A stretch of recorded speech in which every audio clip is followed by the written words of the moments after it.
Joining us now is OjyOkpe with stories trending around the world. Hello, Junix. Good morning, Dr. Vati. You sure know how to cheer me up. Good morning, Vimbai. How are you this morning? Good morning, Lady in Pink. Yes, happier when I see you always. Yes, oh, you're sweet. Good morning, Rufy on fire. Oh, well, all right. Well, unfortunately, we are beginning what's trending with some breaking news in the United States, where a major bridge in Baltimore snapped and collapsed after a container ship rammed into it in the early hours of Tuesday. Several vehicles are said to have fallen into the river. Rescuers are searching for at least 7 people in the water. The vessel appears to have hit one of the supports of the Francis Scott Key Bridge, causing the roadway to break apart in several places and plunge into the river.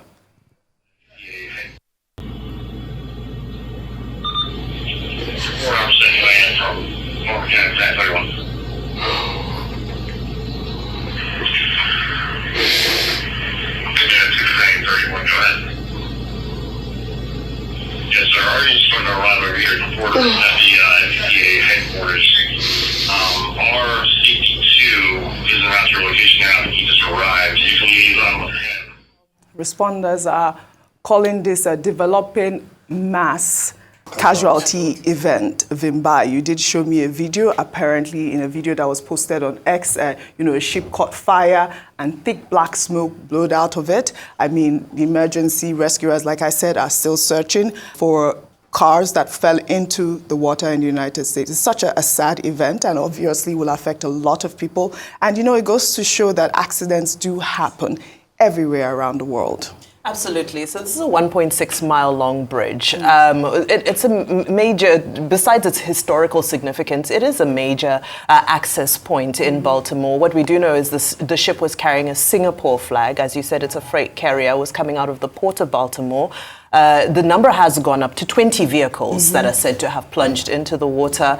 It's a rescue effort, rescue and not yet a recovery. It's still a rescue mission. This is breaking news. So we just have to sit tight and wait for the story as it develops and wait for the details, the official responses. Because right now, a lot of the conversation is still on social media from eyewitness accounts. So let's wait for the official statements. You're absolutely right. Because the videos that were that have been posted were taken from eyewitnesses around, and they've been posted on Twitter, which saw news agencies asking the gentleman who posted the first video that we showed earlier for permission to use, and I also sent a message as well. So, hopefully we will get some more updates as the story develops. Well, we hope that the casualty will not be as much as it looks. Well, all right. Let's continue on what's trending. The release of 137 school children abducted from Kuriga community in the Chikun Local government area of Kaduna State continues to generate reactions among a cross-section of Nigerians. On Monday, the school children arrived at the government house in Kaduna after undergoing medical checks and were received by the state governor, Uba Sani.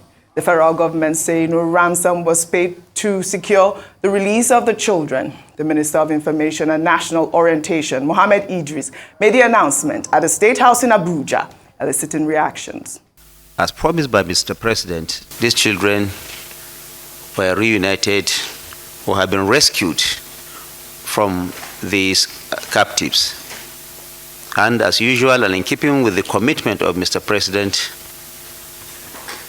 no ransom was paid.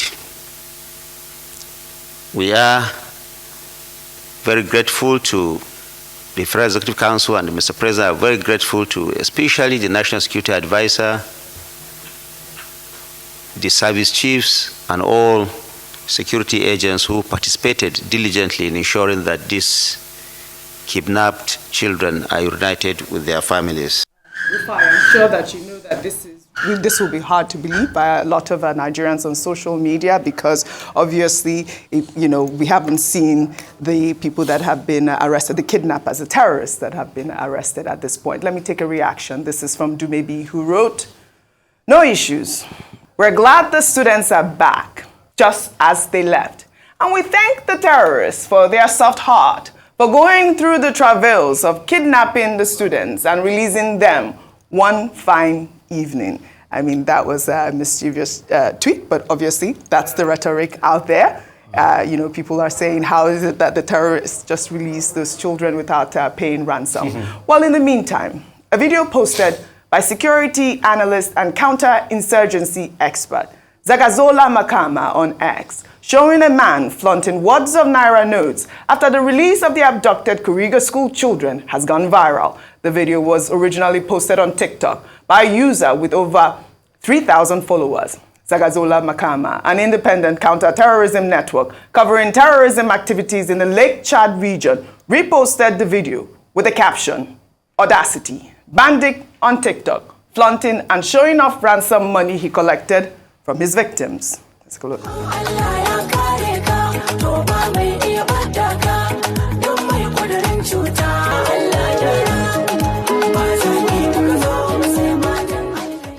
All right, that's the video out there. Rufai, I'm sure you have gone on Zagazola Makama's Twitter handle, and you have seen a lot of the reporting that they've been doing for years. And I guess that they are independent journalists and they are able to identify that Twitter account and other Twitter accounts of, you know, alleged bandits. So I like the word you said, alleged bandits.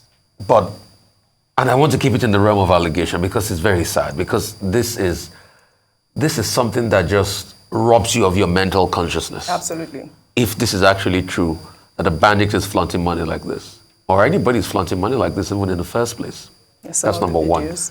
Number two will be the case of the children. Now the state is saying, oh, we've got nothing to do with ransom payment and all of that. But we've built an ecosystem where crime thrives. I mean, when we had the Kagara children, this was the same cycle, and they'll bring them back. Now we're having discrepancies on the numbers. We can't even get the numbers right in the first place. What are we doing to avoid this happening again? And me, I have a problem with this constant ashrebi of disaster. God knows what is happening to the ecosystem. So somebody got to sow all of that for them, and they are playing politics with the life of those children, parading the face of minor. Do you know these memories will live with them forever? And why can't we nip this in the bud in the first place? And for people that argue and say, give them amnesty just like Niger Delta militants. But they've tried it before. Governor Masari of Katsina State then took photo up with bandits in the bid to give them some sort of amnesty and safe landing. Didn't they go back to their nefarious activities? So it beats my imagination that the state is supposed to have more power of violence than any other person, but the state can't nip it in the bud. And that's why when they are coming out to openly say, oh, how we release them, you can hear the two different narratives. The Minister of Information is saying, we didn't pay ransom. When you ask the state governor, did you pay ransom? Say, because he gets to him so much, the next thing he says, how we release them does not matter. Think of how they were released. Does not matter to him. Yeah. So, but think of how so we should not ask questions because we know an ecosystem is thriving already. And the question is, when next is this going to happen? Because in the space of that last weekend, we never heard one repealed. We kept on seeing attacks and people keep getting kidnapped. And that's the new regime we have, the regime of kidnapping. So the state must be able to do something about it. You heard Commander Olawumi here yesterday. He said a lot of things. I hope President Tinubu would take due intelligence and everything and get rid of those people once and for all. Absolutely. Because what we are doing is that quickly we've become a country where kidnappers are taking over and we are fighting on many fronts, too many armed people in the country. Yes, I wanted to talk about this achievement. We must also, as well as commend the armed forces like we did yesterday. They have rescued about 137, which was just rescued in Kuriga, 16 pupils in Sokoto, 96 kidnapped hostages, and they have neutralized 102 terrorists and have arrested 103 violent extremist insurgents, recovered about 2,623 ammunition so far. Dr. Batia, okay, when the security agencies do well, yes, we praise them to encourage them. But there is another data, you place side by side this, by SBM Intelligence, which says since President Tinubu assumed office in May 2023, 4,777 persons have been abducted in Nigeria. So kidnapping, as I have argued elsewhere, has become very big business in Nigeria. So when the president says we're not going to pay ransom and all that, we don't expect that when these children are rescued or they were released due to the benevolence of the kidnappers, whatever the truth of it is. We don't expect government to come and say, we paid them, we paid ransom. They demanded for 1 billion naira in this particular case. So government cannot openly encourage, kidnappers or terrorists or bandits and be seen to be transacting business with them, even if we know that in situations like this, some countries usually, they have a back-end negotiations, but it's not, when you engage in back-end negotiations of this nature, you will not come to the public to admit it. And that's why I said earlier that, look, we'll continue to raise questions and that the politicians should not play politics with the release of these children. The questions we'll keep asking will have to relate to the actual number. They said 137, now 131, 6 in the hospital. We hope that those 6 that are being treated. 131? Yes, 131 attended the meeting with the governor. Oh, okay. But 6 persons, the official 6 of them, number. 6 of, I know, it's 137. Yes. The 131 were presented to the governor. 6 were told are undergoing, still undergoing medical checks and treatment. Right. Now, again, the parents were not allowed to attend that meeting. Why were the parents excluded? I was told. One would have thought that the parents who had missed their children for about 17 days will be allowed to have early encounter with them. And for the media to also again have access to those parents, to find out how they're faring, because they also need counseling. Yeah. And then the school authorities, they must have a schools register. We would like to know, what exactly do they have on their schools register? How did the teacher who announced the figure of 287, how did he arrive at that figure of 287? Because I don't imagine that he will just bring it from nowhere. As for the man displaying money on TikTok, well, we may not know whether he's a bandit or a normal person, but I keep telling Nigerians that playing around anyhow with the naira, it's a felony under the CBN Act, section 15, section 21. You are not supposed look at the way he's just displaying the naira, and it's not a bank. It's not as if we have been told that he's running a bureau de change, a licensed bureau de change. And now TikTok, if indeed it is established that this person is a bandit or insurgent, I think the security authorities should investigate this. Because, the case in the United States, big issue about TikTok. Yes. They are saying that, you need to protect the average American. And that's why, the House of Reps has said, look, TikTok must divest. ByteDance must divest. It's because of how TikTok is abused and the threat to national security that they are talking about. If bandits and insurgents and terrorists are beginning to use TikTok to communicate with the Nigerian public, then TikTok, maybe we should take a look at TikTok. I agree with you 100%, Dr. Abate, and I love the fact that you call that out, because, we have that information right there on social media. Our intelligence unit should be able to look into it, and that's why I thought it was important to highlight that particular video. You asked some questions. Our reporters on ground have said that those children are supposed to be undergoing medical checks before they'll be reunited with their parents. Their parents were in the area as well, so I think that it was good that the Kaduna State government has said that he would want to rehabilitate the children before they are returned to their parents. Continue their trauma though if they're not Well, their parents will be there. So it's not like they are taking their parents away from their children. Their parents will be there, but they are under the constant. They are with their parents. Okay. The parents were there. They were. They're just not inside the meeting. Obviously, they will be there. Thank you for clarifying. That's what I was trying to say. I had to clarify that as well. But kudos. We're happy that our children are back. At the end of the day, we need answers so that this incident will not reoccur. Well, let's turn our focus now on vulnerable citizens and the economic hardship they are facing in Kano State. The government says it earmarked over 1 billion naira for Ramadan feeding in the state, contrary to 6 billion naira being reported. The development comes after the APC asked the Kano State government to account for the 6 billion naira purportedly disbursed for the Ramadan feeding. The the governor of the state, Abba Yusuf, had undertaken an impromptu visit to one of the centers at Gidan Maza, where he expressed disappointment over the quality of the food served to the beneficiaries.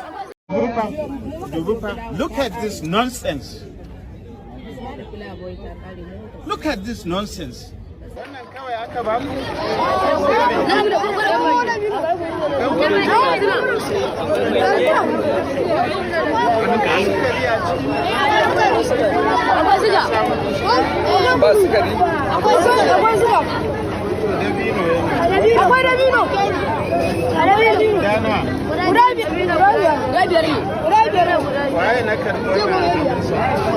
All right, over 1 billion naira earmarked for that feeding of Ramadan feeding. But proactive governor, he went out there and he did see that, you know, the children were, that rice had no stew or meat. And I thought it was good that he was able to catch that. Well, also in the meantime, in Kano State, the government has received palliatives from the federal government, a total of 100 trucks of 25 kg bags of rice and trucks of sorghum, millet, maize are set to be distributed across the 484 wards in the 44 local government areas of the state within the week. Well, Africa's richest man, Aliko Dangote, who is from Kano State, also donated 1 million bags of rice worth $19.6 million to ease the effects of economic hardship. He is also said to be feeding 10,000 Kano residents daily. I mean, apart from the federal government, we have always encouraged, you know, private individuals to do these donations at this very trying time. Well, in Lagos State, amidst the hardship, Senator representing Lagos East Senatorial District, Adetokunbo Abiru, who turned 60 on Monday, used the occasion of his birthday to reach out to vulnerable members of his senatorial district by donating over 10,000 food packs to cushion the economic hardship. The senator, who is said to have been supporting the needy with food packs every quarter, also gave out bags of rice to residents across 98 wards in 16 local council development areas and local government areas of his district. Widows, persons living with disabilities, unemployed youth, women, and the elderly all benefited from the distribution.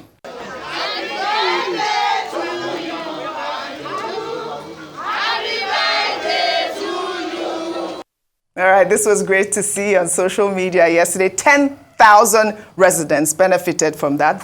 Happy birthday to the senator. I believe the president also wished him a happy birthday, which I also saw the Aso Villa tweet. It's good to see, like I said again, this private sector contributing to the economic hardship. Well, in Bauchi State, a stampede occurred during the almsgiving Zagat exercise for the poor, leading to the death of 7 persons. The incident occurred when residents had gathered to receive 10,000 naira each, generously provided by philanthropists. While in Nasarawa State, 2 students of the Nasarawa State University in Kefi were killed in a stampede that occurred during the distribution of rice donated by the state government. Some of the injured are still receiving medical treatment at a hospital.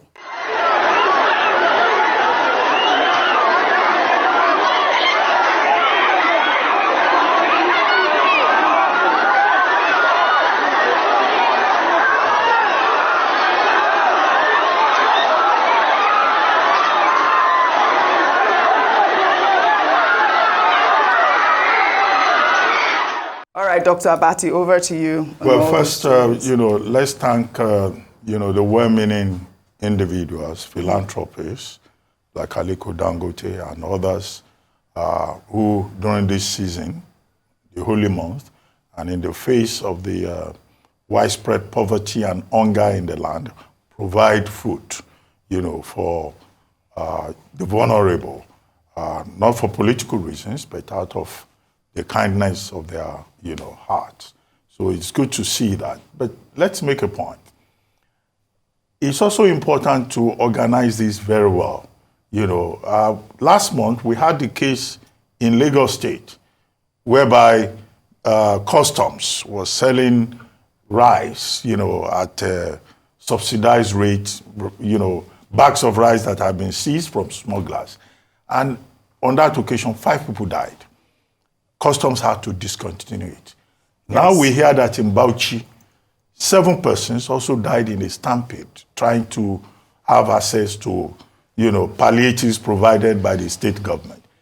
At the Nasarawa State University in Nasarawa State, bags of rice, 2.5 kg bags of rice provided by the state government led to the death of 3 students, 2 females, 1 male, because of the scramble.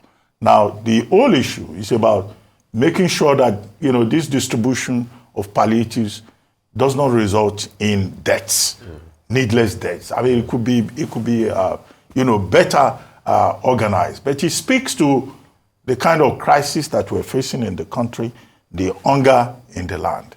In Kano State, I understand that the governor is asking for an audit. At first, we were told it was 6 billion naira. Babadan Tiye, the commissioner for information, said 6 billion naira was provided. But later, the spokesperson for the governor said it was 1.19 billion provided for distribution of food. But look at that rice. You said there was no pepper in it. No, it looks like they just mixed the palm oil with rice. Very bad. You were looking for meat. Maybe even if there was no meat. There has to be meat. But at least if it is jollof rice, let it be proper jollof rice. Instead of people trying to be smart. Dr. Bati, what about even eggs? I saw a story last week where I believe it was the governor of Akwa Ibom saying that poor people don't eat eggs. Was it that? Well, yeah, he was launching a program. A food program. He was saying, look, the government of Akwa Ibom State will concentrate on maize, and rice, and that you don't need to give poor people eggs. Come on. Because poor people don't eat eggs. But poor people can also benefit from protein. Yeah, you need protein, so that it can be a balanced diet. Absolutely. But that was his own viewpoint. Yeah. After all, in this same country, we were told that the poor don't need telephones. Really? And now all kinds of persons, all kinds of persons now benefit from the democracy, of telecommunications. Again, congratulations on. I know you all want to speak. I wanted to end what's on a funny note, but go ahead. I just want to say something real quickly. Congratulations on all the philanthropy. The person celebrating 60th birthday, congratulations. But can I ask a question? Yes. Is this private pocket or constituency project? No, not constituency, private philanthropic work. Okay, so it's private project. Private. That's why you congratulate those types of people. It's not from their pocket. If it's private pocket that he did that one, kudos to him. Congratulations. More blessing. Many happy returns. That's Senator in Lagos, right? Yeah, the Senator in Lagos. Many happy returns. And implications, we are all here too. The 10,000 poor residents will fire. Are you part of them? But if it's a constituency project, it's just good we know this, but we are here too. There are implications. And implication on Friday, 29 March, my President Tinubu, Babani, all right. are going to be 72. Implications, we are here. Okay. President, All right. I wanted to take the story of Chris Oyakilome, who said that, their church have raised about 50 dead people so far. I think we can take that tomorrow. But in the same vein, Prophet Chukwuemeka Ohanemere, popularly known as Odumeje, of the Mountain of Holy Ghost Intervention and Deliverance Ministry, during one of his church programs, claimed that he is responsible for bringing down the exchange rate of the dollar to the naira, now exchanging at approximately 1,400 naira to the dollar, using one of his spiritual powers, which he described as Abido Shaker. Let's take a look. I am not a joker. Google all my miracles. I standing before this altar, tell you that I will use power to stop dollar. I will start in dollar to bring down dollar down with Abido Shaker, and I perform it. No pastor try that kind. No pastor say that kind thing. I will still bring down the dollar, and I will still handle the presidential seat of Nigeria. I have never said anything without perfected it. Google about my miracle. When I decided what will happen in that seat, anything I decided in that seat of the president has happened. Abido Sheka. That power is powerful. Dr. Abati, he's taking the presidential seat. It looks like increasingly skit makers are taking over, you know, the pulpit. The pulpit. You know, what's his name? Pastor Yakilome. He says he has raised 50 dead people. 50 dead people. Well, please, can he go to Delta State and help us raise from the dead some of the people who died recently? Come on. Because, you know, I know the doctrine is what they preach from the pulpit. Clownishness, you know, is more appropriate to Nollywood rather than to the churches. But you see, our people are very desperate. I mean, you know, these are desperate times. And also Ndaboski says he's now making monetary policy in his church. But he's going to London, so maybe he might come to Zimbabwe soon. What's that pastor close to your president? Well, all right. Let's leave these skit makers alone. Dr. Bati, they are called pastors. What I'd like to thank you all for your great analysis on what's trending today. Well, that's all I have for you guys on what's trending today. I'll see you all tomorrow.